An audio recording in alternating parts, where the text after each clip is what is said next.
جیسے مثال کے طور پر اگر ہمارے یہاں پہ کسی کی شادی نہیں ہو رہی ہے، کسی کے گھر میں لڑکیاں ہیں یا لڑکے کی شادی نہیں ہو رہی ہے، اور ذہن میں رتی برابر بھی یہ خیال آ گیا کہ کیا یار بولے اپنے گھر میں رشتے نہیں جم رہے، کس نے تو بھی کچھ تو بھی کرا بولے پھوکا اپنے گھر کے اوپر، لیکن کچھ تو بھی ہوا بولے، اگر یہ خیال دل میں آیا تو فرمایا اپنا عقیدہ درست کرنے کی ضرورت ہے، کیونکہ رشتوں کے جوڑنے والی ذات کس کی ہے بھائی؟ اللہ کی ذات۔ ارے تمہارے اندر کچھ نقص ہوگا، سوچو، رشتے ہماری تمہاری خرابیوں کی وجہ سے نہیں جڑتے، کہ بعض اوقات ایسا ہوتا ہے لڑکی کی عمر ہوتی ہے، اب رشتہ آ رہا ہے تو ابا جان جو ہے وہ بھائی کو پوچھتے، اب وہ بھائی کی تو بیٹی رہتی نہیں، ساڑو کو فون لگاتے، ارے اس کی تو بیٹی ہے نہیں، وہ نکاح میں مشورے دیتا، اس کو پوچھو بولے تمہارے یعنی لڑکے والوں کو پوچھو ان کے چچا کتنے ہیں، تایا کتنے ہیں، سب کے کام دھندے کیا ہے اور کہاں رہتے، اور مطلب یعنی اتنی باریکی اور ایسے ان کی بال کی کھال کھینچے جاتی، وہ بولتے بابا ان کے لپڑوں میں پڑنے سے اچھا ہے دوسری لڑکی دیکھیں گے۔ اب وہ ایک رشتہ آتا، دو آتا، چار آتے، بعد میں وہ لڑکی کی عمر زیادہ ہو جاتی، اس کے بعد رشتے آنا بند ہو جاتے، اس کے بعد ذہن میں یہ خیال آتا کہ نہیں یار کچھ تو بھی کیا بولے کسی نے، اسی لیے رشتے نہیں آ رہے۔ لڑکوں کا بھی ویسا ہی ہوتا ہے، اتنی لڑکیاں دیکھی جاتی ہے، حضرت کو پسند ہی نہیں آتی، پورے مہاراشٹر کا چپا چپا چھان کے آ جاتے، اس کے بعد بھی حضرت کو پسند ہی نہیں آ رہی، یہاں تک کہ پھر حضرت کی عمر زیادہ ہو جاتی ہے اور پھر سر میں چاند نظر آنا شروع ہو جاتا، عمر زیادہ ہو جاتی، پھر بولتے یار ابھی اپنا رشتہ جمرا نہیں، بولے کس نے کچھ تو بھی کرا بولے۔ ارے غلطی تیری ہے میرے بھائی،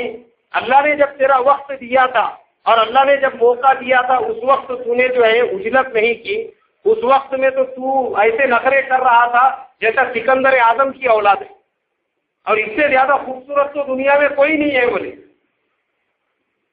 اور اب جب موقع نکل گیا اور جب عمر ڈھل گئی، اب تو تجھے جب رشتے نہیں آ رہے ہیں تو بولے نہیں یار کچھ تو بھی ہوا۔ فرمایا یہ شرک ہے۔ ایسا ہی مسئلہ اولاد کے بارے میں بھی، کسی کو اولاد نہیں ہو رہی ہے، اب آدمی پریشان ہو جاتا،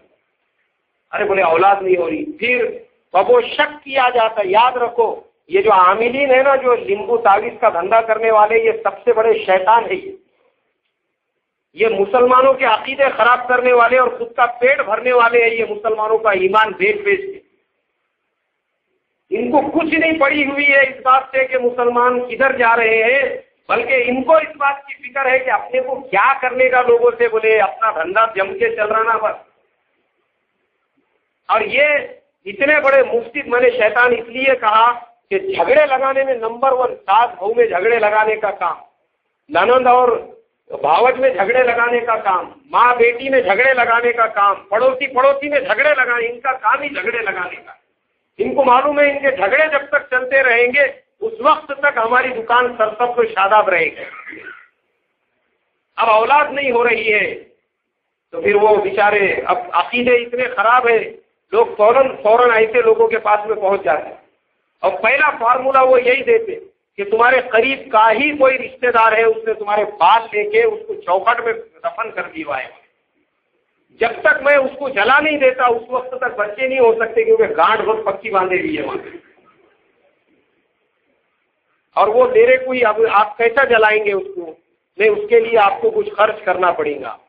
اور اس کے لیے جو ہے پورا مستقل ایک رات بھر جگ کے جو ہے وہ عمل کرنا پڑتا، بولے تبھی جا کے کام ہوگا۔ اب لوگ بھی اتنے گڑبڑی رہتے، ابھی شادی ہو کے 2 سال نہیں ہوئے بے چین ہو جاتا ہے، یار بچے نہیں ہو رہے، بولے اپنے 3 سال نہیں ہوئے، 4 سال نہیں ہوئے، ارے اللہ تعالیٰ نے حضرت ابراہیم علیہ السلام کو 90 سال کی عمر میں اولاد عطا فرمائی۔ ارے اپنے پاس عمل ہے نا، قرآن پاک کو اٹھا کر دیکھو، پوری قرآن اعمال سے بھری ہوئی ہے، نبیوں کی مثالیں ہیں۔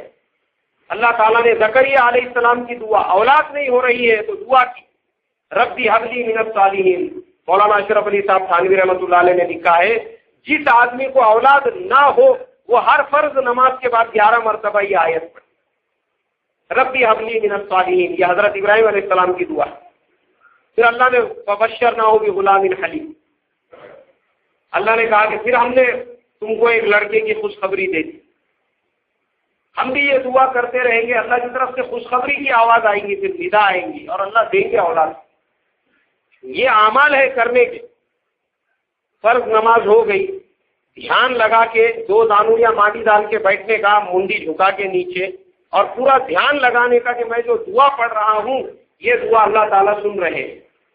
11 مرتبہ ربی حبلی من الصالحین، ربی حبلی من الصالحین، اے اللہ مجھے نیک اور صالح اولاد عطا فرما۔ اس کا ترجمہ ہے، آپ دیکھو اولاد کیسے نہیں ہوتی، تو فرمایا یہ شرک ہے، یہ